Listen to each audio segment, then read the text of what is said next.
This week's episode of the multiple award-winning Here For It podcast is brought to you by Matrimony. Larry King, famous newscaster and anchor, is divorcing his 7th wife. And nobody is asking about the sanctity of marriage now that he's divorced and threw out 7 women from his life. He's been married 8 times. He married this one bitch twice. Yeah, this last girl he married twice. They've been married for 22 years on and off. So he married her twice. I want to do that in my relationship. Oh, if we break up, we broke up. Girl, you seeing new people? Me too. But I want to know why the people that want to show up whenever 2 boys are kissing and say that we are fucking up the sanctity of marriage have nothing to say about Larry King fucking up the sanctity of marriage. Big girl from Indiana, Indianapolis. I don't even know what it's called. Wow. We're starting there. Indianapolis? Toledo. Okay. Sweetie. The girl that was blaming drag queens last week. Where you at now? Yes. Steve King, Iowa. No. Fish. They've been elected for 40 years up there. She was like, gay people are ruining marriage after the mass shooting. Yeah. Her name's Steven. You tell me, Diane. I don't know. Can straight people help me figure out what the sanctity of marriage really means if it's okay for you to have 7 wives and no one says a word about that, but I can't have one husband? Tell me what the sanctity of marriage really means. That is this week's episode of this. Yeah, we're just going to end it there. Honestly, truly. I am the Superman, TheeSupaman, a.k.a. the spicy Popeye's chicken sandwich, BKA the driver of mini boats. Joe dumbass. You finna drive a lot of fucking boats. I'm trying to swipe the fan and hit you with the fan at the same time.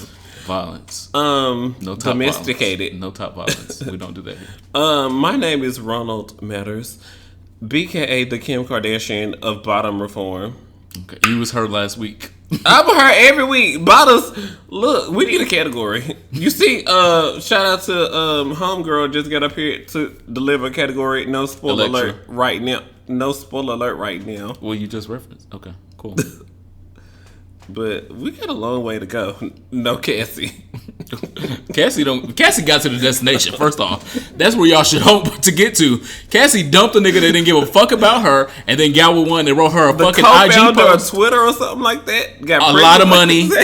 He's non-problematic. He wants all the best for their future children. She's already pregnant. That's the destination that bottoms need to. Anyway, we got a long way to go. You can find me on the reviews of Dick Yelp. If you don't know what Dick Yelp is, look it up. Shout out to our Patreon. We told them weeks ago. But I'm reviewed there as well. Cool. Our icebreaker this week is: would you be comfortable doing drag in public? No. Why? Just the expected persona because I'm feminine. You're feminine? What? Stigma. No, so not you due, let stigma hold you down. I want to say not due to stigma, but I really don't want to do it. It's like I've never really wanted to do drag. I admire it, but I've watched 15, 16 seasons of Drag Race. The teaser for a whole bunch of money to drag queens across the country. But no, I respect them for what they do, but I don't want to. Okay. And then also I don't want to. And then other girls are like, your head is too big to be trying to put a wig on. And I'm like, bitch, I knew that already, but thank you for telling me. Bitch, I knew that already, but thanks. Bitch, you know how many damn palettes we'd have to use to try to cover your face? I knew that, but thanks. Yeah, my makeup artist has his work cut out for him. So you're doing drag? I am going to be gender flexible. I'm going to be gender flexible. Tell me more. So Thursday, in case any of y'all do not know about the Impulse event, August 22nd. August 22nd at 6 p.m. We're doing a extremely wonderful, popular drag experience. Amateur drag. Very clear, amateur drag. Now, the girls that are competing in the drag competition are amateurs, but it is hosted by professional drag queens. Okay. Shaquita Lee and Citrine. So they are professional. Thank God. And some of the members of the voting board are professionals or previous professional drag queens. But the rest of us girls that you may see up on stage, amateur. Do I go with these earrings or these earrings? Somebody help me. Oh, I didn't think about earrings. Shit. Sweetie, I'm wearing my first pair of heels, y'all. So if you are in the DC area, check out my Twitter or check out my check out my Instagram and Facebook, and you'll see the flyer. Or go over to Impulse DC's social media, and you'll see the flyer for our drag event on Thursday. I will be wearing my first pair of heels in life. The last time that I tried on heels, they were my mama's. I was about 5 or 6, and she told me to get my ass the fuck up out of them. Amateur. I want to give all honor and glory to Wendy Williams because I too know the struggle of being a Bigfoot bitch. Why she be scooting out there to the trying to put your feet in stilettos. I know why she just wear gym shoes now. And then it's time for Hot Topics, and then she scoot her ass over there to the feet. And don't get the fuck back up till it's questions. And then they change her into flats for that part. I understand her pain. I just want y'all to know that as well. August 22nd, where we going to be? August 22nd, City Winery, 6 p.m. Open bar as per usual with any Impulse event. Get your tickets online. Required. First come, first serve. When the drinks are out, when they have run out of tequila, gin, and cognac, girl, you missed it. Get there at 6 p.m. That's and then you got to watch this amateur drag sober. You got to watch it sober. Well, it's City Winery. You can buy your drinks. It's the precursor to my birthday. I don't want to see nobody. Some of y'all, I don't. I wonder what AJ would look like with a gray silver wig. Silver mane. Yeah, I'm excited. I think AJ's gonna turn it. We'll see. Come to the event. He's gotta turn it. Come to the event, and you will see who turns it and who flops. Yeah. Our word of the day this week is hypergamy. Who? Hypergamy. There you go. Hypergamy. Mm-hmm. Okay, I'm gonna write that down. Hypergamy. Hypergamy. Hypergamy. Colloquially referred to as marrying up or gold digging, occasionally referred to as a hierogamy, is a term used in social science for the act or practice of a person marrying a spouse of higher caste or social status than themselves, or basically marrying a nigga because he's rich. Puff Daddy and Lori Harvey. So they said Lori Harvey was or Cassie and P. Diddy. Or the co-founder of Twitter. Cassie and the co-founder of Twitter. Oh, okay. And me and any nigga that I marry because he gonna be richer than me. At least in something. Conversation on the internet that white people have been doing it for generations. They have. And so now that Lori Harvey is doing it and y'all holding it against Puff Daddy, that's unfair. Are they engaged? They're dating. Yeah, we know they're dating. And so they were like, yes, Steve Harvey's cool with, because there was a vacation with Steve Harvey, Lori Harvey. What's his wife's name? Marjorie? Yeah, Marjorie Harvey and Puff Daddy and the 22-year-old. But also Puff Daddy, that's your 22-year-old son's ex-girlfriend. And so when you're like 45 and dating your 22-year-old son's ex-girlfriend, what does that look like? Messy. We knew that the money, something, because she ain't gonna say no. So, who? Hypergamy. That. Well, again, we knew Steve Harvey was messy anyway. We knew Steve Harvey would do anything for $1, so that ain't new. Thank you guys so much for supporting this ghetto ass podcast. Moving on, right along. We are, because it's late AF. We are made possible by the funds from Ronald Matters and the Superman's Pockets. So it would be greatly appreciated that if you follow this podcast and listen to us every week, And we provide colorful commentary and or affirmation and or information and or news that you don't get anywhere else. Give it. That you could get over to our Patreon, where you could get exclusive content for at least $1 a month. This week on Patreon, we talked about performing tops. So I'm gonna leave it there. If you would like that content, please. If you would like that content, you can get over to our Patreon, which is going to be a link in our description. And for $1 a month, you can support this podcast and keep this black gay ass podcast alive. Okay, I have a confession. Cool. So I was not signed in, and I was looking at all the stuff we've given like early access that eventually became free. And then the stuff we just gave for free. And I'm about to snatch the cat back. Because we done gave a lot away. We done gave a lot away. I'm just because our fans are worth it. That's why. So we have loyal fans that have been following us for 2.5 years. And we appreciate it because... there's a lot of free stuff. And there's stuff like that eventually became free. Mm-hmm. And so like there's stuff that we need to do more just paid... What you got, bitch? I mean, I'm sorry. I love y'all. Wow. He said that, not me. So if you only give 50 cents to the Patreon for me and none for Ronald Matters, I understand that. There's also bonus content that ain't uploaded on none of the stuff. So text or tweet us, and we got pictures, videos. Yeah, my OnlyFans is going to link on Patreon excerpts. first. Yeah. I'm not gay no more. Cool. If you ain't got no money... I understand completely, but make sure that you at least subscribe to the podcast and at least share the episode or comment so that we know that you are supporting and listening. That's what I can appreciate. Put me in that category. Yeah. Yeah. I can't do this job without you guys. Shade. Shade, because you love Shade. Who? Okay. The student loans people just emailed me. It's late at night, ma'am. Do y'all go to... Tell them you're working right now. Somebody get off at 11. Yeah, tell them you're working right now to get them their money. And so if you would also like to donate so Ronald Matters student loans can get off his neck, that is over on our Patreon as well. I really seriously just got a student loans email this late at night. Unfair to me as a woman. Thank you guys again so much. Our affirmation this week... Bet on yourself.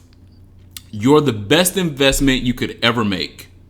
Bet that you will get that man, you will get that job, you will get that house, and you will get that situation that you deserve. A part of betting is making calculated investments, and calculated investments into self are the best investments that you can make. Invest in the things that will prepare you for the winnings you see in store. I can't hope to have a spectacular photo shoot if I'm not investing in my body in the gym or my skin with good moisturizers or good makeup girls. I can't hope to be this world-class model if I don't invest in myself. And so take that same energy and put it towards your job, put it towards your maybe relationships or finding a relationship. Paying off your car. Paying off your student loans. Invest in yourself. You are the best investment that you can make. I can't hope to be good on the job if I'm not investing in my resume or in my certifications that'll help me get in the door in the first place to the job that I want. So if you're not investing time at looking at your resume, having professionals look at your resume, then you're not investing in yourself. Make sure that you invest so that you can reap the benefits of those investments in the future. Invest in the stock of you, and you will yield dividends in the future. That is our affirmation this week. That sounded classy as fuck. Last week, we are in our tepid topics now. Some of these is hot as fuck, though. Sorry. Let's breeze through them, because, girl. No, some of them, it's going to be a strong wind front on some of these. my baby hairs.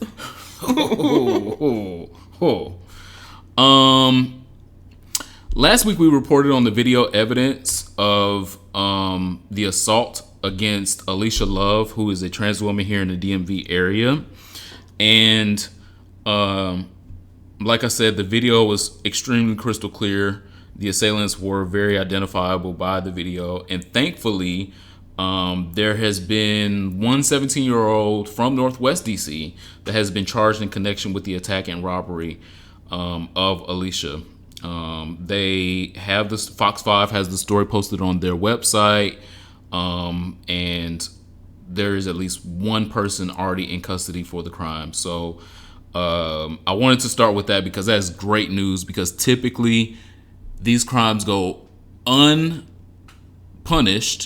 and definitely not even listened to. They fall on deaf ears when a trans person, definitely a trans woman of color, comes to a police station. It goes in one ear and out the other. It doesn't matter how she files the report. If she adequately filed the report, it just goes the fuck away. Barriers. It goes the fuck away. Barriers. But in the case of Alicia Love, at least one person is going to face some sort of justice. Again, like I said last week, I want these people to be prosecuted to the full extent of the law, and unfortunately, it's young black men. And I wish that was not the story, because I don't want to see young black men in the penal system anymore.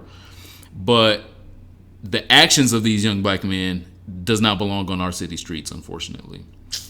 So I felt like we should definitely start there, because we talked about that last week. Do you have anything? No. I mean, like, girl, child, convict them. What is it? Charge and convict. Charge and convict. Because one of them has been charged. He hasn't been convicted. We learned with these white police officers, when it's a black victim, that you got to do both. Yes. You got to get both of them. Mm-hmm. Last week we also talked about Illinois becoming the fifth state. Fifth state to have LGBT history being put into their curriculum. And not even a week later, we got news that Maryland will be the sixth. Come on out. And I am excited and absolutely here for it, obviously, because LGBT history is history. It is black history. It is white history. It is Native American history. It is Latino history. It is all of the histories, because we encompass all of those banners. I was going to say, because when I go to work and I do my job, I'm literally just slaying. It just so happens that I'm a black man and I'm gay. And, they be so focused on, oh, well, y'all got this gay nigger. Not that they openly do or say or explore those things. It's a self-perceived thing. But, like, I'm just like, really, when I go to work, I do my job and I slay at it. I just so happen to be all of these perceived minorities in social settings. And so I really do hope that when these school curriculums pick up LGBT history, they recognize that, sweetie, she was going to slay whether she was gay or straight. She was just going to slay, or he was going to slay. They were going to slay because they were going to slay. Yeah, I hope that they don't whitewash it to the extreme that it's just Ryan White and then we close the book. Because that would be white as fuck. So kudos to Maryland. I'm surprised about that. My gay ass missed the headline. Wake up, girl. That's why we got here for a podcast, because some girls may miss things. I missed the headline. That's fine. We got here for a podcast. Next, the Trump administration asked the Supreme Court to legalize firing workers for just being trans. Something about back in the It was reported by BuzzFeed, of course. A brief filed by the Justice Department says federal law offers no protection to transgender workers who endure discrimination because of their identity. So this is not news, but they filed a brief to the Justice Department to say that transgender people ain't protected under no law. There's a reason they did that. On purpose. The Trump administration is trash.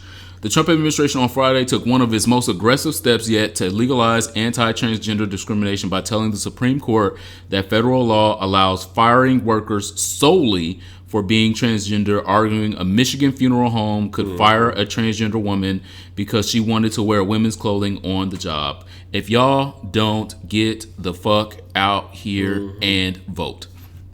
I understand that we can do like in-house fighting right now with it's gonna be black on black crime. We can. This is like asking for things that we're Chicago, the black people in Chicago, yeah, cool, but they don't have nothing to do with asking for like gun rights.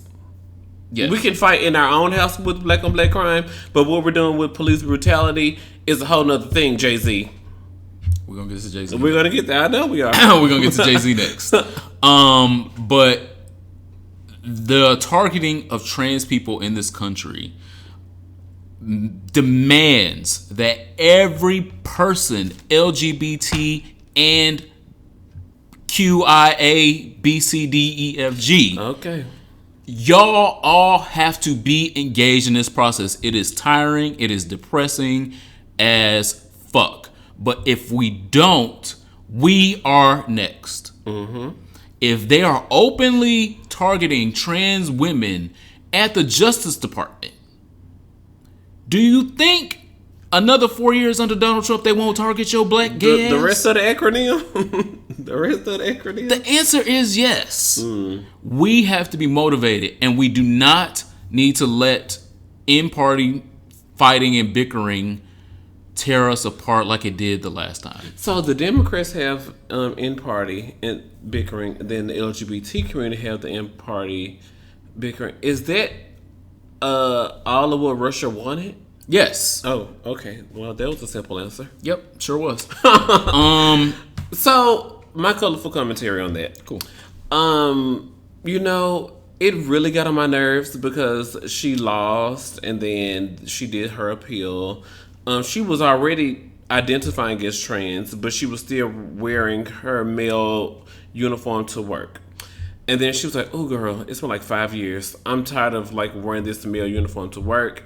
I feel like I'm at a place in my transition where I can still do my work you know, like she had tried to put all the things in place before she even asked because she knew it was going to be some drama. And then the funeral home director in Michigan said it was against God. It was a disgrace to the dead. He had said all these things that just were trash and fired her. And so she found her pro bono lawyer like, what? He said that? I officially represent you. I officially represent you. Let's go get this girl's wig. So, I mean, I definitely see the end. I see the end result being our trans sister getting justice. And I will continue to use my platforms, even though she's not a black woman. But if they're doing it to her, they'll do it to me. What?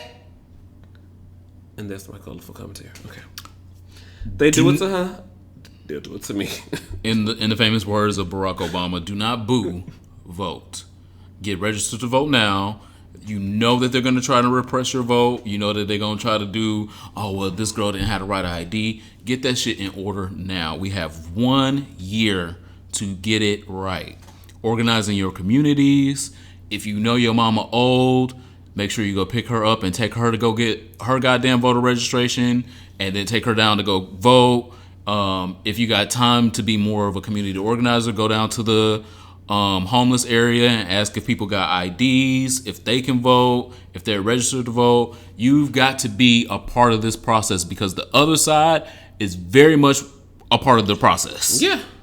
They're very much a part of the process of getting people who are trans out of work, getting people who are gay out of the workplace, and making sure that they try to erase any accomplishment that we have had over the last 50 years. And you have to work just as hard to oppose it. I remember when I was in the hood when I was in high school, but then of course I became a better woman, and then I moved downtown, and I didn't change my voter registration, so I still had to figure out how I was gonna get to the hood to go vote. I was like, child, the downtown was still the hood.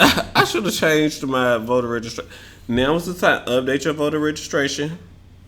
Change your address online. They'll send you a new thing, so you don't even have to go to the hood no more. You don't even have to deal with those people. Wow. That's just my own personal story. Quote unquote, those people. Wow. We're gonna pretend.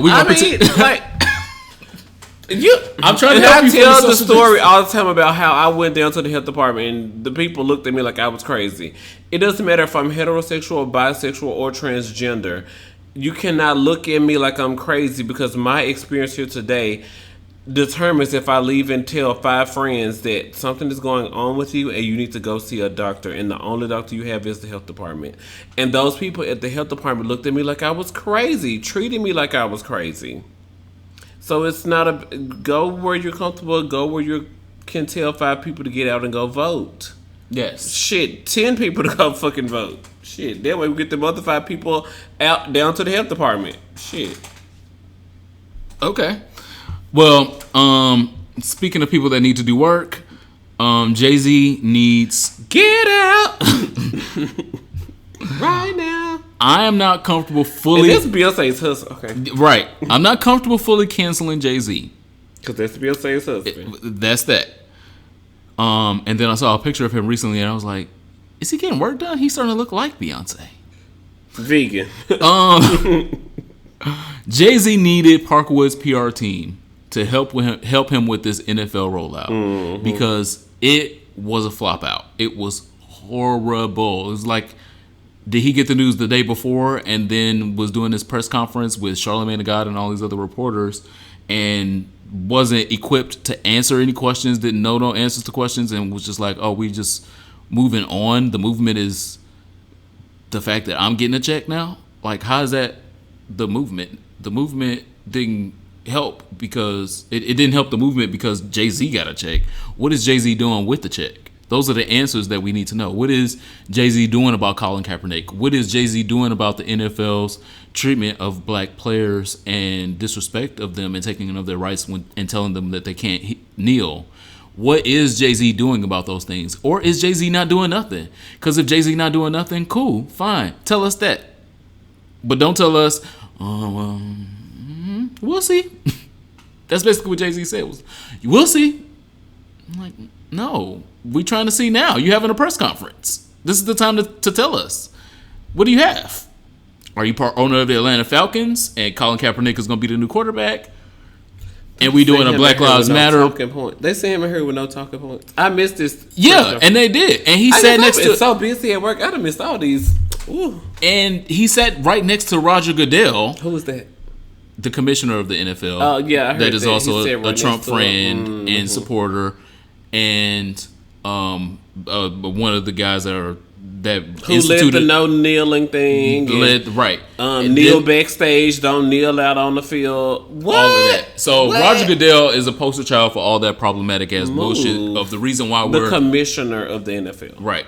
And he's sitting right next. Jay-Z is sitting right next to Roger Goodell and pointing to other people in the audience. I think Charlamagne was the one that asked the question about, well, what's next after kneeling? And then Jay-Z responds with, do you know what the kneeling protest was? Do you know? Do you know? He asked everybody in the fucking room except Roger Goodell because that's the only person that we need to know who does he know?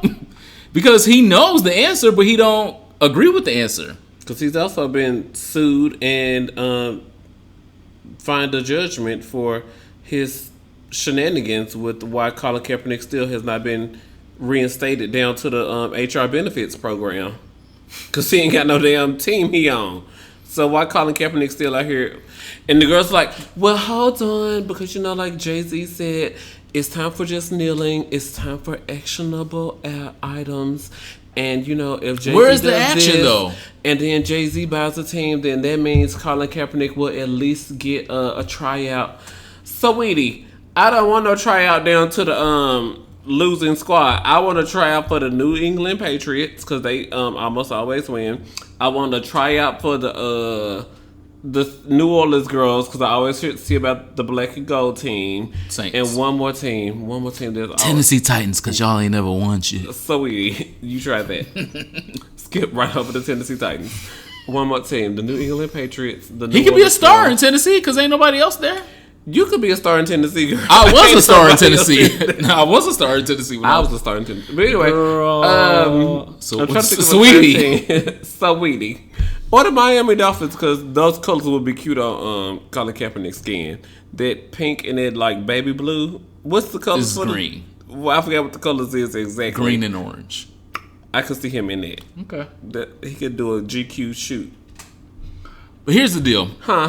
Jay-Z just crossed $1 billion, and that's with the help of Beyonce. Jay-Z does not have enough liquid money to be a major owner in any NFL team. Most of the major Blue owners... Ivy not going to allow it because Blue Ivy is like... You going to spend my money on what? So that's that. He does not have enough liquid money, liquid assets to become a majority owner of a team. Most majority owners of teams spend billions. He don't have billions. He got $1 billion. Most of these majority owners spend billions to get to the position of being a majority owner of the team. He don't got that. No shade. He got $1 billion. And Beyonce not letting him spend more than $50,000, more than likely. I'm like, girl, I'm allowance tease. Here, take this little money, go out there and play with your friends if you want to. Don't spend on my goddamn money. I got an album coming up. B7. So he's not going to be a majority owner. He's going to be a minority owner, which a lot of millionaires in Hollywood and in music and all of that are. But minority owner means you don't get to make no decisions. Girls with fantasy leagues on their app. Minority owner means you get to make some money when the team has made some money, and you get to go to all of the secret events for the team and shake all the players' hands and shit like that. You don't get to make no decisions of who's hiring. Yeah, I said what I said, and it wasn't no bullshit. You don't get to make no damn decisions as a minority owner. So as a literal minority owner. As a minority. Oh, these white folks not gonna let you walk. Oh my god. So I would like Parkwood to get on this ASAP. I want Parkwood to clean this up. Sweetie, Parkwood already have enough to do to manage one person with a global platform. I think that they can do more than that. Because Beyonce done. She on break right now. They done closed all the Topshop stores. Ivy Park the son to deal with Adidas. Like, look, this is Parkwood's doing. And that's why I know that they can fix this. They have got to remain focused. The queen is on break. Because I don't need Beyonce to have a... Beyonce don't even want this negative PR herself. So that's why Parkwood needs to fix it. Because she fucking attached to this nigga now. Parkwood people. Get on the line. Literally. Get on the line. Yes. Set up some meetings. Get on the main line, Parkwood people. Fix this. Call Jesus. All right, my next story is a little bit draining, but I got to get through it because I got to. Gracewood Baptist Church. Who? Great question. Gracewood Baptist Church. Oh, that picture you sent me? Sure did. Okay, see, look at that. Look at that. You know stuff? Look at that. Sweetie. I gave you homework. It's important, unfortunately. Gracewood Baptist Church needs some grace itself. And probably some wood. And some wood. That's literally the next word. In the butt. They need some. Literally the next word I wrote. And some wood, obviously, because neither is present in this supposed house of the Lord. House of the bullshit. Gracewood Baptist Church is in Southaven, Mississippi, which is... Are you serious? Yes. Which is a stone's throw from Memphis, Tennessee. Yeah. So Southaven is basically Memphis, Tennessee. What? It really is. They closed... there was a rumor they closed the Walmart in Southaven. Do you know how big this is? No. Somebody had walked in there and shot some people. Oh. But 6 people didn't die, so it wasn't a mass shooting. So and they don't even qualify for Title IX benefits. Well, this story is not going to help your anxiety about the area as well. Gracewood Baptist Church wrote my good sister Mary a letter about her lifestyle. Mm-hmm. The letter says, "Dear Mary, it's been about a year now since you left your church family to live in an unbiblical lifestyle with Olivia Jennings." Not that know my lover's name. At least they said her by her name. Call us by her name. At the outset, I kindly but firmly reminded both of you that a homosexual relationship is forbidden in Scripture and against God's original design. For a professing Christian to live openly and unremorsefully in sin is degrading to the name of Christ, defiling his or her church family, and destructive to himself/herself. I told you that the church could not allow you to live in unrepentant disobedience without addressing it. We love you too much to neglect you, but you wrote this motherfucking letter. Gracewood Baptist Church. There's a lot more in the letter. I'm not going to get into it, but that first paragraph Get out, and if you change your lifestyle, then you can text us or tweet us. Or call us back. And then we might take you back. See if we'll take you back. First of all, what happened when Jesus got up on the cross? How did he end up down? I want to know what Gracewood Baptist Church thinks about Larry King. Because I want to know. As I opened the podcast, it's so convenient to me that Christians miss their own sins when it's just a heterosexual person in the church. But when it's a homosexual person in the church, girl, you gotta get the fuck on away from here with that sinful shit. Ain't you in the same church sinning with me? Mm-hmm. Don't we supposedly love the same God that's going to accept us into heaven because he bled on the cross and died for my sins? I moved a nigga in my house. I thought that was the same church. Don't the Baptists believe that? I had a bastard child. I grew up in Baptist church, so I know what Baptists believe, and I know that they believe in that. We just got through talking about football, and Lord knows how much education I got on football. What playing with swine? Shrimp. That's why I eat shrimp a lot now. I love shrimp. Get off your knees. I'm gonna get on my knees. Well, first off, you know how much I'm gonna be on my knees tomorrow. Anyway,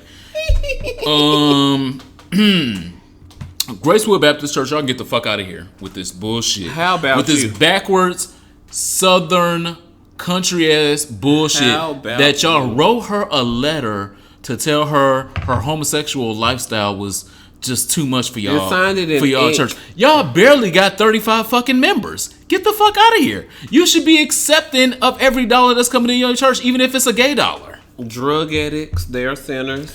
Prostitutes, come to your church. 3/4 of the people that I'm fucking this month is on there. I'm trying not to judge you.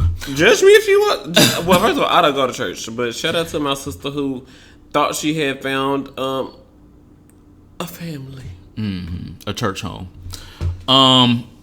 But it's a messy queen in that church. We're speaking to our audience knows. It's a messy queen in that church because Gracewood Baptist said in the letter that they have been watching her for a year. They know her lover's name. They know they live together. They didn't say, y'all don't come to service on time, or y'all don't come to service at all. Y'all don't pay your tithes. They just said, I'm mad that y'all in a relationship. Southaven, Mississippi don't have much that they could really kick a bitch out of. It's not like nothing fancy in Southaven. The whole thing's 250 square feet. Man, you can't kick nobody to the damn goalpost. You can't get 2 extra points. What y'all doing? What kind of fucking establishment does Gracewood Baptist Church believe that it is that they can kick 2 lesbians out for living together in a happy relationship? A happy relationship that y'all have been happy to take their goddamn money for at least a year until now. They got 1 freeway and they got 48,000 people according to the last census. I pray for all of my brothers and sisters in Alabama, Mississippi, and Tennessee, and Texas, and parts of Florida as well. Because y'all put up with the most shit. Do you know how much I would have told them bitches that they can lick my ass crack from the front to the back after I just took a shit if they wrote me this motherfucking letter telling me that I can't be in their church because I live with a woman? If you don't get the fuck out of here with that. I'm not here for it. Next, also heavy, unfortunately. Rest in power and rest in peace to Marcus Willoughby. I pray the strength. The video of the guy dating the trans girl? Let me get there. Okay. I pray the strength and durability for his girlfriend, who has been it's been reported her name is Faith. We don't know that for sure. He had that tattooed on his face. Yes. Eyebrow. Yeah.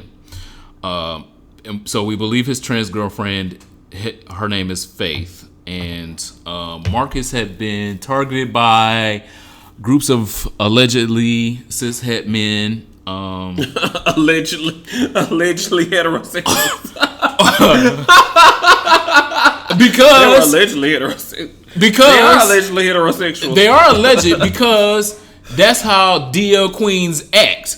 And so that's why I put allegedly on that, because it might be some motherfucking DL queens that put this shit on the fucking internet and trolled him the way that they did and said, oh, well, she not a girl. You suck dick. Oh, you suck dick. Bitch, you suck dick too. That's how the fuck you know. If you knew my tea about what dick I'm sucking or who I'm fucking and where I stay, bitch, how the fuck you know that?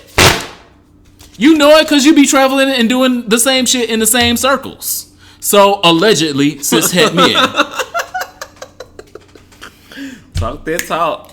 So, this morning I woke up. I kissed my beautiful man on the mouth before he went to work. I did my typical Twitter research to get ready for Here For It podcast so I could break the news on some things that some girls ain't even talking about we should be talking about. And I know everybody is already talking about this one, so I knew that we had to. But when I got through the story, read the comments, got all the context of the story, double-checked the sources, I cried. Because this world is so fucking depressing. So fucking depressing that this is a real fucking story.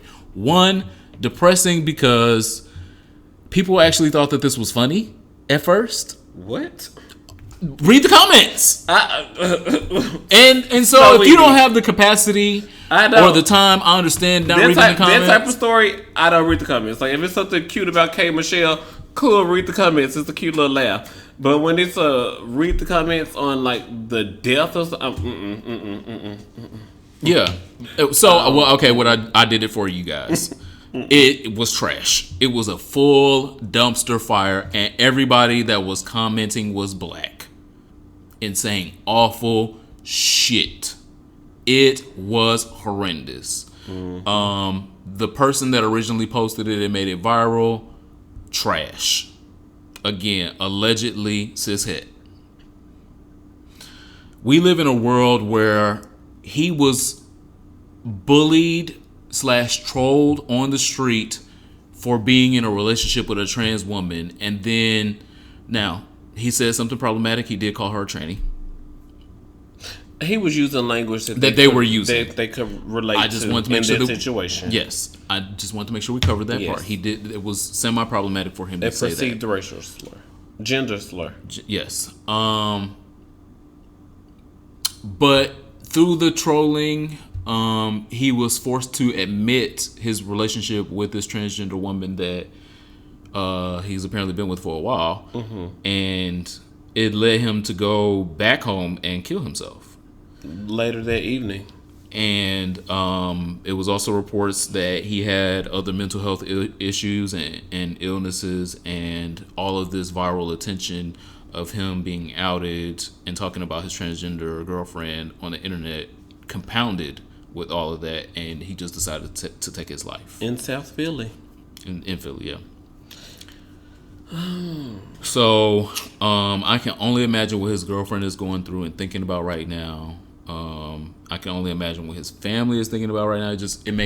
My stomach hurts just thinking about the story or topic, and I really wish I didn't have to bring it to you, but I did, because it's very important that we still talk about the struggles of people dealing with previous traumas and then getting more trauma tacked on top of it without being in the care of a therapist, and without having the resources to talk to somebody when you're in the middle of a crisis.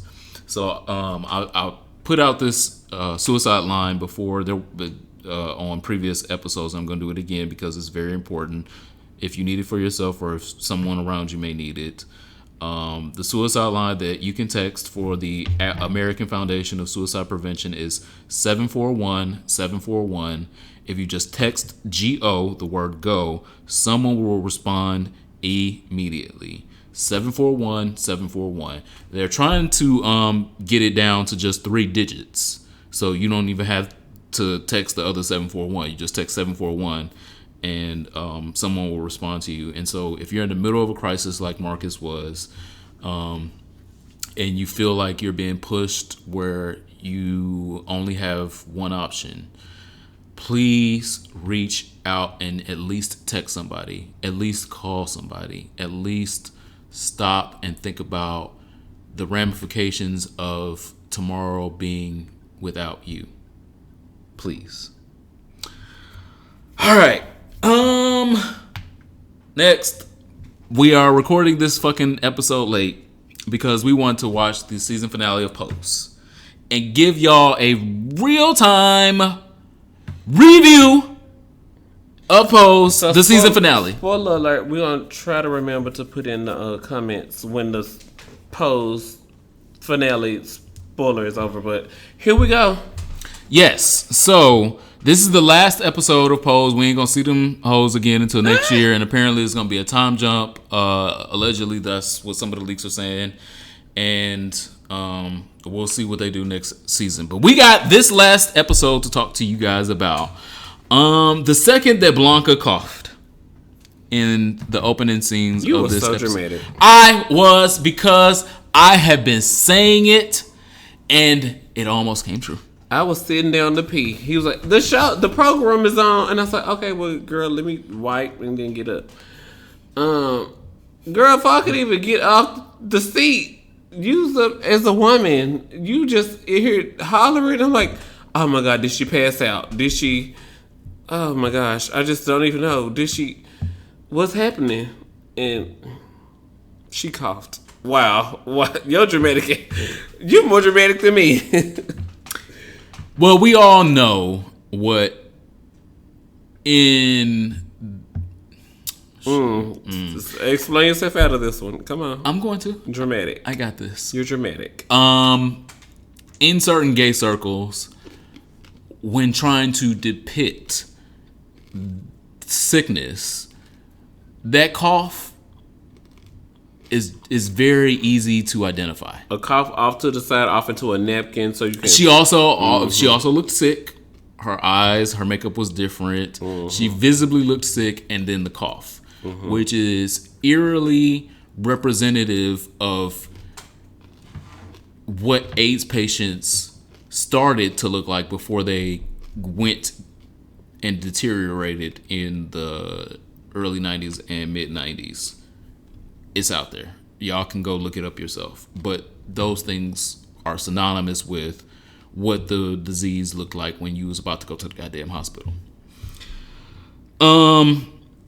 And I've been predicting all season long that Blanca wasn't gonna make it. From the very first episode of this season, I had been predicting that Blanca was not gonna make it. I saw where they were going with the AZT line. Mm-hmm. I saw where they were with the AIDS epidemic, and Pose likes to punch us in the nuts sometimes, and I saw where they were going. Again, spoiler alert, if you have not seen the episode, please fast forward or stop or pause, go watch the episode and come back. But they almost killed Blanca down to the episode. They took us on an emotional roller coaster of her in hospital, and thankfully she made it. We'll get towards, when we get towards the end of the episode, we'll touch on that. But thankfully she made it. Electra was absolutely correct in reading Pray Tell about gays looking down and judging trans women without giving them a seat at the table. I thought that was awesome because it was true then, still true now, and unfortunately we as a community have so much work to do with passing judgment on members of our community for not being passable or fishy or whatever the fuck you want to call it this week, or not having money to buy the lace fronts with the center part, or being able to do the side swoop, or for going to the beach in the beachwear that you want to wear instead of a bikini. We still have those same problems judging trans women, unfortunately, within our community, or judging them because they got kicked out their homes and we didn't. So I thought that was a great beat for them to cover, and watching the dialogue between Pray Tell and Electra. I thought it was also a joke when the council got together and thought that the cure for that representation was for them to do a Butch Queens all up in drag. I'm like, no. What she's saying to y'all is a trans woman needs to be in these meetings and talking about ball culture and being represented, because y'all want us at the balls, y'all need us at the balls. Why the fuck can't we be in charge of the balls? So I thought that was important that Electra. Come on out. That's Electra with that taser that Lulu had. Electra was basically she built and sustained the ball community and was telling them queens that get it together. Get it together. You gotta get it together. You say you need me so much for this event and these events in the future. I'm gonna tell you what's on my mind. Come on, you gotta tell them what's on your mind, Electra. And so she was trying to tell them all of that, but they still wasn't getting it that a female like Electra should be given representation in these meetings and deciding about what's going on in ball culture in New York City. It shouldn't just be gay boys or men or old queens. It shouldn't just be them. So I was happy to see that moment as well. Speaking of dusty gays, Angel had a dusty ass gay down to her photo shoot gig that decided to take revenge, quote unquote, on Angel because she won some competition that Angel probably don't remember, because Angel has won lots of competitions and balls and things like that. That since she beat him sometime far long ago, that he was going to out her to everybody in the modeling community, telling everybody that she's not a real woman, she's a drag queen, or she's a boy playing a girl, or all that problematic ass bullshit he was saying. And again, I still see how relevant that is today, because unfortunately it's still messy, dusty ass gays out here that still do that bullshit of forgetting that trans women are your sisters in this community, and you should not be walking around telling somebody else's business if you don't want your business told. I don't get that behavior, but was relevant for the show, relevant for the time then, and definitely still relevant now. I thought Angel's pain over losing her modeling career was also real and still happens. Modeling is a fleeting job, fleeting career. Sometimes everyone is not gonna make it. Nope. Everybody is not gonna be Naomi Campbell and Tyra Banks. $10,000 per show. Everybody's not gonna get there, unfortunately. Hetero, homo, or trans. It's just a very, very hard industry. I love that Poppy consoled her when she lost her gigs, and he was her rock. He really has stepped up this whole season and been such a good ass boyfriend, through her drugs, through her struggle, through her homelessness. He has been such a rock to her, and I appreciate seeing my Dominican brothers in that light, especially because now he's a talent manager. Poppy got a job. Scout. No, he's a talent manager. Oh. He manages the talent. Oh, cool. Personalities. He got business cards. He got multiple girls that work under him. This is before Vistaprint.com. Okay, so that means he had to go down to the Kinko's and get this done and work on his own design.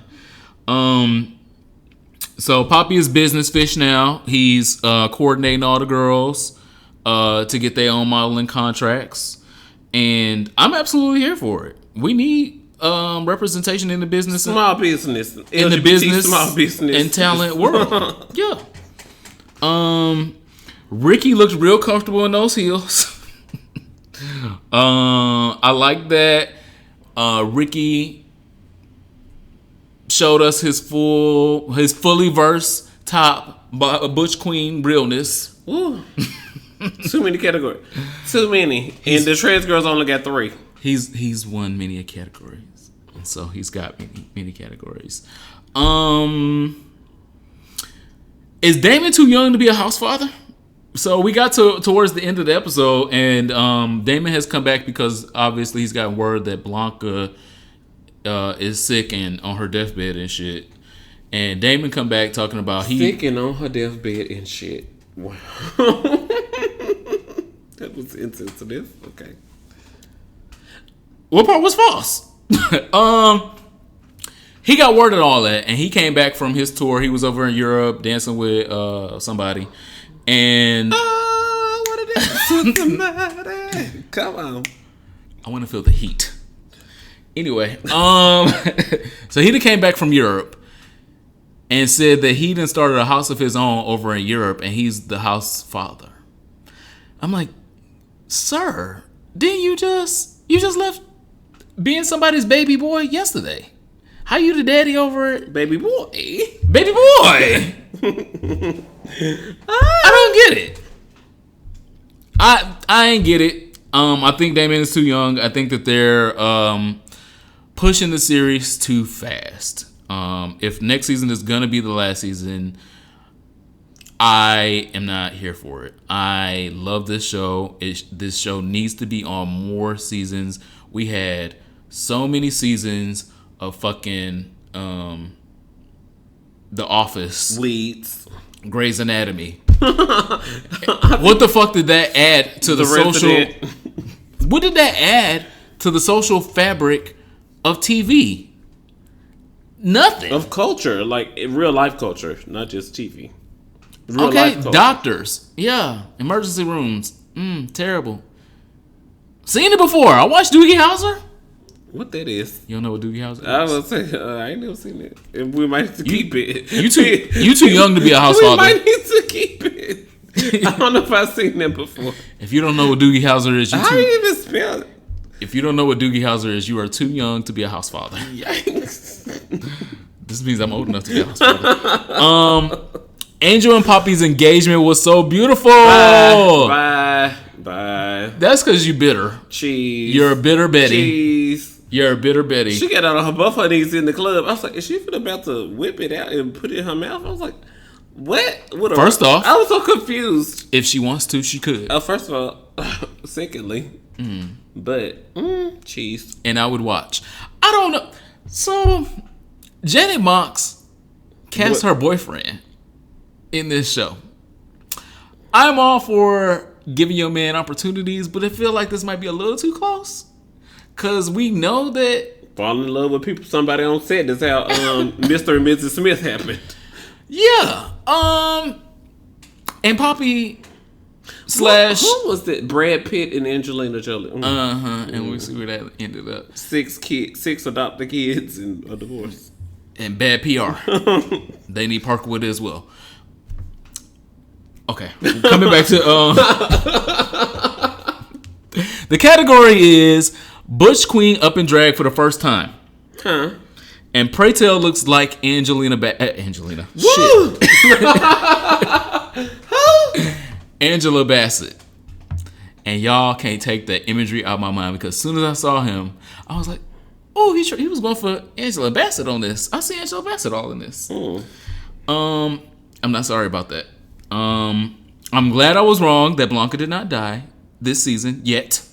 Because I still feel like she's gonna die. Apparently Blanca has turned out to be the Professor X. That is not nice. She's basically welcoming 2 new kids into her house of Evangelista, like Professor X was recruiting X-Men. Like, oh, you got some talent? Come on over here. I got a place for you. That is not nice. If you are an X-Men fan, you know what I'm talking about. So, the season finale of Pose was cute. It was very entertaining. I hope y'all loved it as much as I love it because we not gonna get shit else as entertaining until Insecure come back. A black lady sketch show. Moving on. Hashtag arrest Ed Buck.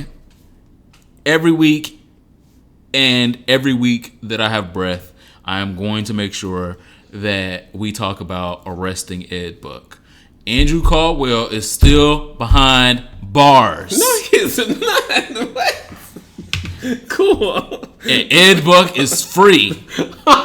No, first of all, Andrew Caldwell had to go be fingerprinted and post bail, and then Ed Buck could call and tell the girls he coming, and they'll be using this shit on his fingers that's gonna stay for 3 days.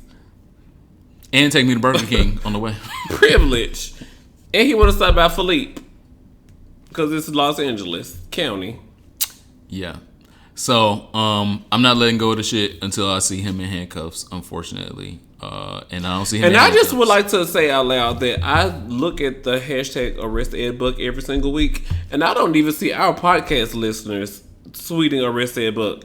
It's cute if you can do some hashtag here for it, or hashtag here for it hive, hashtag here for it pod. Y'all don't care about Arrest Ed Buck? The ghetto.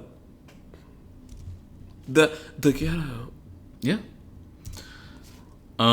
So this week and each and every week, it is always hashtag Arrest Ed Book over on Here For It podcast. This week in social studies, I just want to say, take your time, literally. Okay? According to new research by the U.S. Travel Association, American workers fail to take 768 million days of paid time off, which is an increase of 9% from 2017. So I was like, oh, so y'all skipped the 2018 number? Cool. And 236 million of those hours were completely forfeited. You know, some jobs have those use it or lose it. 268 million hours. Y'all just say, oh, okay, yeah. Let's lose it. What? Huh? Trends show that individuals working in business services or healthcare industries were more motivated to avoid burnout than Americans employed in other industries. I know, definitely speaking as a healthcare woman myself, who cleans and sweeps and mops and things. You do? So I have to avoid burnout. I get tired of mopping the floor. I get tired of thinking of numbers and shit in Excel spreadsheet. I can't think of all this. I'm getting tired of your shit. You don't never buy me nothing. There's a rumor, according to this 2019 report, that people are earning more PTO days than they are taking. And I'm just like, that don't sound like the truth to me. But no, yeah. it is. Oh, okay. Well, in closing, I just want to say, make sure you guys go to tripzard.com. They have TripZard has a 10-question quiz. It's way better than taking a BuzzFeed quiz to find out which Game of Thrones character you are. But TripZard, you can answer 10 questions. I'm Tyrion. And that's not because I'm short. It's like, which insecure character are you? All y'all is the 6'5" dude who cheated on his wife. All y'all are. It's everybody. They have an open relationship. And then Jadena got on the Breakfast Club. He looks just like him to me. And I was talking about he was in a polyamorous relationship as well. And then they tried to. Then of course Charlemagne and the light skinned boy on the other side was trying to. Oh my gosh! So you were in a homosexual relationship? No, there's more to a relationship than just the sexual component of it. But anyway, those probably. Well, I'm glad that he stopped by and dropped knowledge, because at least they had to Google after educated the girls, because they have iHeartRadio and they are distributed around the nation. Anyway, around the world. TripZard.com. Answer 10 questions related to your adventure level. Like, girl, yeah, I could go jump off a building. Yeah, let's go zip lining. Or like, girl, look, I'm looking for the mani-pedi spot and I'm going to sit by the beach. So, and then they also ask about your budget, that's important when you travel. Poor. The budget is poor. And your food taste level. Like that, TripZard had some really cute questions.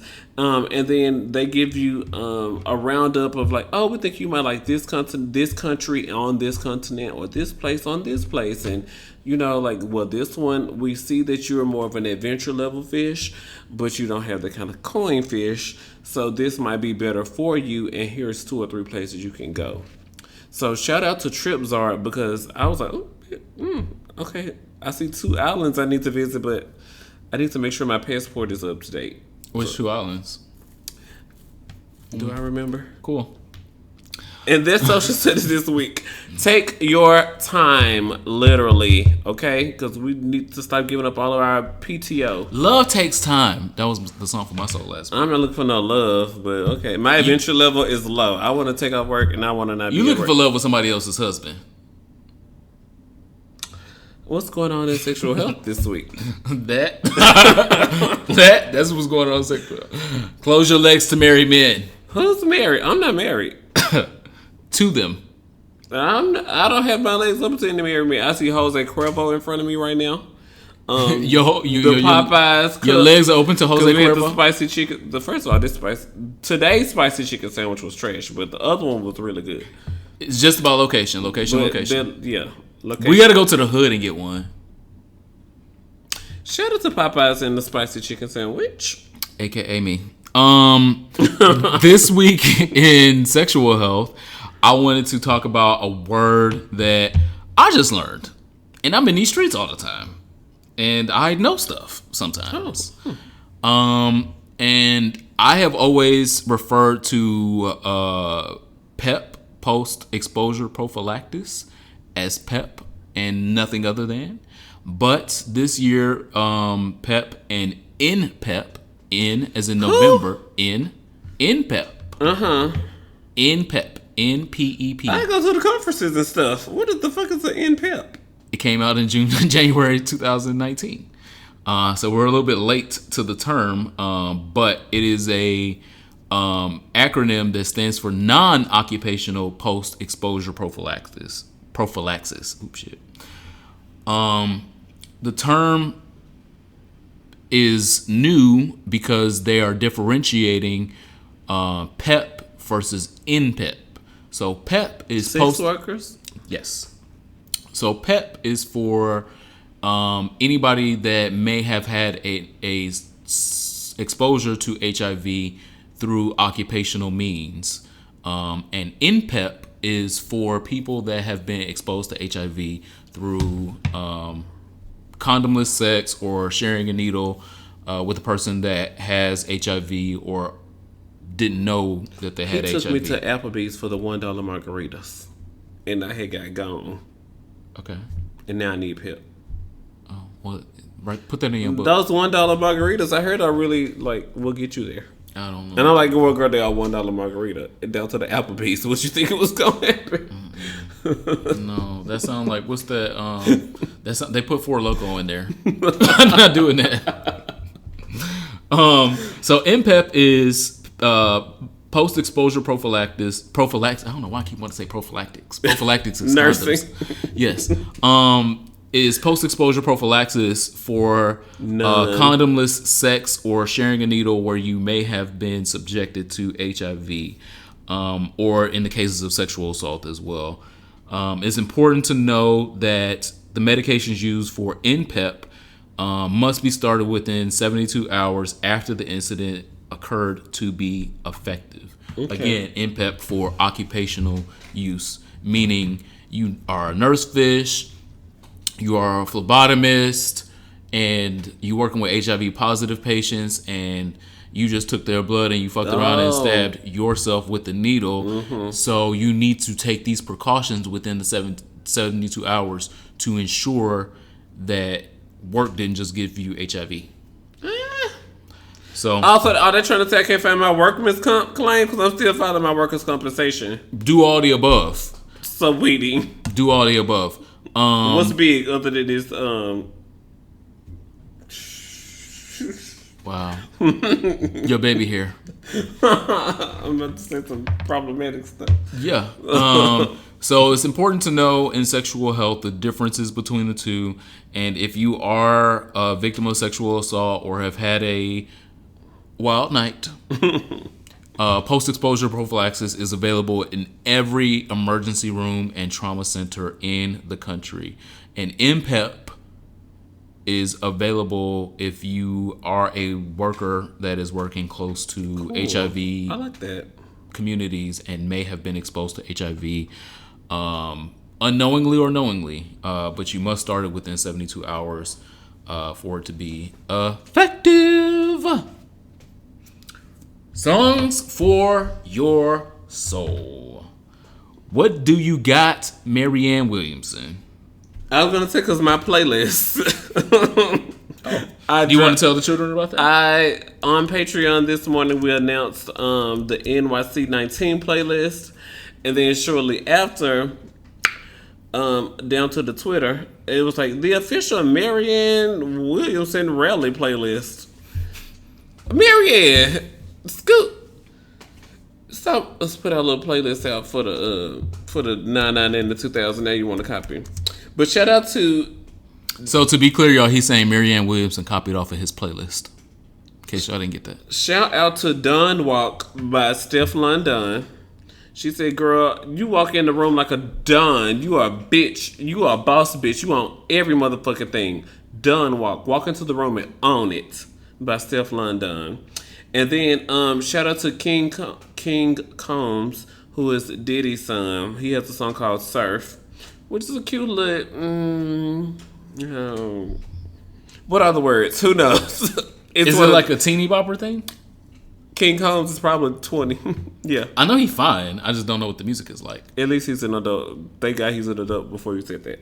And the last song that I want to shout out is the whole Fever mixtape by Megan Thee Stallion. Because there's at least 5 songs. Half of the mixtape is on the playlist. So shout out to... So the song for your soul is... The whole thing. Okay. The whole thing. All right. And go to patreon.com. It's your birthday. /Here4Pod and get the playlist. He ain't do no homework, so it's his birthday. He just wanted to get First of all, well, if I had to pick a song, Done Walk is the song for my soul. Because walk into the room like you own it, bitch. Especially when it's your fucking birthday. Shout out to Done Walk by Steph London over in the UK. Because she fucking did that. Oh, I didn't realize that was your pussy was 10 out of 10 from the time you was born. Put that down. And anybody else who doubted your fucking pussy, them hoes dead anyway. So she was just talking that talk. She's like, is this a white woman?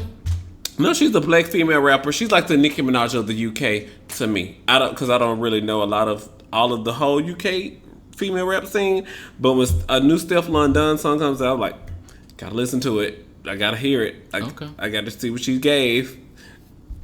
Steph London is that girl. Okay. Work. The song for my soul this week is a classic from 2008. Come on out. Danny K was out back then. We don't know. Welcome to the dollhouse. This is a different league of music. This is a different league of music than that shit. This is the song for my soul because, like I said earlier, I want Parkwood to get in the game. And this was when Parkwood was at its finest. And I'm gonna need two more people working next to me. Yeah, they just expect so much of us at work. I'm just like, I need to take my time off. You don't work at Parkwood, girl. Every night, I rush to my bed with hopes that maybe I'll get a chance to see you. When I close my eyes, I'm going out of my head. Lost in a fairy tale, can you hold my hands and be my guide? Clouds filled with stars and cover your skies. Cover your skies. Yeah, there we go. And I hope it rains. You're the perfect lullaby. What kind of dream is this? You could be a sweet dream or a beautiful nightmare. Either way, I don't want to wake up from you. Sweet dream or beautiful nightmare. Somebody pinch me. Your love's too good to be true. My guilty pleasure, I ain't going nowhere. Baby, long as you're here, I'll be floating on air. Cause you can be my sweet dream or my beautiful nightmare. Either way, I don't want to wake up from you. John. Song for my soul, Sweet Dreams. The girl wrote this shit and recorded it in 15 minutes. Let me hear that one more time. That was fucking poetry. And then she sung her voice into a microphone. and put out this work of art. Background vocals. She did her own background in 15 minutes. It takes a lot of y'all faves 15 years to get a hit. And y'all want to debate with me about Beyonce? Huh? I Am Sasha Fierce, the album, came out 11 years ago. And I'm gonna stand for the rest of my life. And can't nobody tell me shit about it. Sweet Dreams, Song for My Soul, this week and almost every year. Huh? Watch the video if you ain't never watched the video. What are you here for this week? I'm here for the original Catwoman, to me. So there was a white woman that played Catwoman when Batman, the TV show. I like Catwoman to me. Okay. Yeah. Julie Newmar, who is famous in To Wong Fu and famous from to the younger generation don't know what the fuck Julie Newmar did. I don't have no clue. See? I don't have no clue. And I'm an old bitch, and I know that she played Catwoman, and then she did some other acting things, and then they said she used to fuck around Hollywood. So that's what I know about Julie Newmar. Apparently, Julie Newmar was a diva down to the set, and either she got fired or she quit, whatever the case may be. In comes Eartha Kitt, a black woman. And when I say black, I mean unapologetically Black Panther. No. She said what the fuck she said, and she meant it, and she researched it before she said it. She was nothing problematic about Eartha Kitt. Eartha Kitt was getting hoes together back in the 60s, and that's where we're going. The real Catwoman speaks truth to power. And at the height of her career, she was invited to the White House to speak with, at the time, President Lyndon Johnson and Lady Bird, the First Lady, in 1968. Eartha Kitt is the first person to have ever been recorded saying the words Black Lives Matter, and was saying it directly to the President of the United States of America and the First Lady. She openly protested the Vietnam War that sent thousands of black and brown boys and girls to their death in an attempt at policing the world, which we are still attempting to do in 2019. Eartha Kitt at the time was Catwoman on the famous Batman TV show, which, she would have been Viola Davis in our current time. Like, she's that girl. She's on TV. There was no bigger and better place that a black woman could be than where Eartha Kitt was in the society at that moment. And she didn't give a fuck about her place in society. She knew that she had a word in her spirit, and she had to tell it to the President of the United States and the First Lady because they was doing fucked up shit. And though the TV show was extremely popular, she was extremely popular. And she even got the invitation to come into the room. A lot of other celebrities would just go into the room and just clap and smile, take a picture, and go home. Eartha Kitt stood up and said, for the first time ever, Black Lives Matter, and said so many other things that shut them the fuck up. They had to send Eartha Kitt home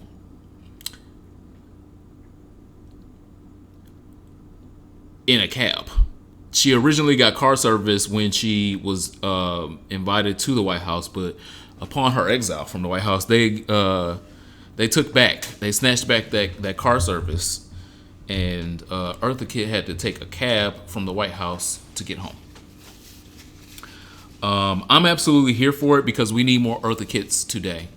If Viola Davis, if Halle Berry, any other black actress in Hollywood would stand up and say what's right to Donald Trump, they would be doing this country a service. Is it their job? No. But I am looking to black women to save this country, and we need more black women like Eartha Kitt. Hopefully we find some. I'm absolutely here for Eartha Kitt this week. I am absolutely here for next Friday. Celebrity stylist Jason Bolden and his interior designer husband, Adair Curtis, will premiere their Netflix series, Styling Hollywood. The hashtag Black Gay Love is displayed all over the marketing, and I love it. There were some people on Twitter that I'm just gonna watch it just because it's hashtag Black Gay Love or Black Gay Magic, and I was like, y'all should have been doing that.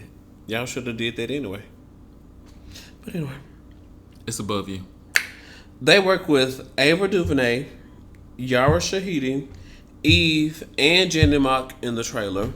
So August 30th, down to the Netflix. Check out. Are they remodeling? What are they doing with them? Are they remodeling their homes? One person is a person who works with the celebrities to do clothes, and another person, then I think it's Adair Curtis who does homes for celebrities. So It's like Queer Eye. They do a lot of work. Okay. So I couldn't even name all the celebrities in the trailer because I don't know who all of those people are. But they do a mix of homes and they do a mix of fashion and they do everything. And they have their empire. So shout out to a Black gay couple building their empire, snagging their Netflix deal because I can't imagine being down to imagining the pussy I gotta throw on my man when we book this Netflix deal. Like, damn, my pussy and your dick. So we gotta put this together to make some magic tonight. So, how you doing? We got to make heirs. We need heirs to this throne. Yeah, to this kingdom. So, shout out to Styling Hollywood premiering on Netflix on August the 30th. Make sure you guys pay your bill. Yes, let this subscription come out of your account when it's the last $10 in there. And just don't get lunch that week. Is spaghetti in there? It is time for our last call. If you have your Dasani waters, your coffee, there is some kind of tea that I'm hoping is still in the break room when I get to work tomorrow because I did not get to take a picture of it. I got to take a picture of that tea. I'm going to go to the store about it. Get you some kombucha. The people down to the hospital where I work at, thumbs up. They be knowing where all the good snacks at. Oh, fat people. No. Oh. They want to have the Cliff bars and... Ugh. You said good snacks. Anyway, it is our last call this week. Figure it out. If you have Dasani, kombucha, or alcohol available, please pour yourself a shot and take a shot with us. All right. So, again, we will be in New York City this weekend on the 24th at 5 p.m. in Hell's Kitchen at Boxers. First come, first serve for shots. First come, first serve for merch. But I will be signing titties and pussy all night long. What is your last call? I wanted to say that. Why you say it? Oh, with your ugly ass. Semi-spoiler alert. Shout out to Pose for ending in a better place this season than it did last season. That's pretty much all I have to say. And shout out to Ballroom Leadership because they understood that they had to give the girls a platform. They tried to on episode 3. They tried to deny. We should grow and learn and be better people. But they eventually got it together by the season finale. So, shout out to Blanca for setting all of her kids up for success and all the things they accomplished. One's a choreographer. The other one's a model. You know, she got some career tribulations, but she gonna make it through. We hope. And then, and they did the foreshadowing of stories of girls from trans past and from... Spoiler alert. So, just shout out to Post ending in a better place this season than it did. And doing their homework. They did a lot of homework this season. That was a lot. Everything was a reference. Like, even the girl getting exposed down to the photo shoot. There was a reference. I was like, wow. Type that out. Wow. Right. And we don't ask these heterosexual shows to do half that goddamn homework. Woo. My last call is to Univision. Univision is the Spanish language network that transmits across the world all kinds of Spanish TV, from news to comedies, entertainment. entertainment, dramas, and last but not least, telenovelas. They now have made history with the very first telenovela about a same-sex couple. It's a coming-of-age story in El Corazón Nunca Se Equivoca. My Heart Is Never Wrong is the name of it. Oh, I like this. Tyler Perry tease. Yeah. It is a spinoff of Juan Osorio's telenovela Mi Marido Tiene Más Familia. My Husband Has More Family. And tells the love story of two young men. I cannot pronounce those names. And I speak a little bit of Spanish. We love you guys. This is amazing. As they move through Mexico for college, and one is a musician, and the other and one is interested in politics. The series will explore the challenges of being gay in Mexican society. And I know firsthand that there are lots of parts of Mexico that are very progressive, very Western, and very gay friendly, and it's unfortunately overshadowed by everything else that goes on in the fucking what that goes on in Mexico with drug cartels, sex trafficking, and shit like that.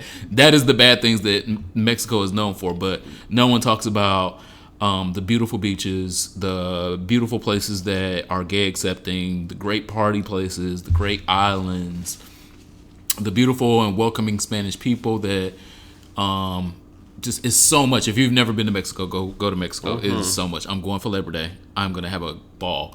I think we may have to take a break that week. I'm going to be on vacation. I'm here for it. I'm going to be on vacation. So while y'all hoes is in Atlanta, have fun. I used to be there. I don't do that no more. I'm going to be on vacation. It's nothing wrong with hoeing in Atlanta. It's fun. I remember. Protect yourself and protect your energy. Take your Truvada. And guard your peace. Thank you guys so much for tuning in to Here For a Podcast this week. We greatly appreciate it. This episode is coming to you right now because we wanted you to get your Pose review on time. And you did. So thank you for listening. Make sure you subscribe. Make sure you share with your communities. And we will see you in New York this weekend. And then we will see you next week. Bye. Bye.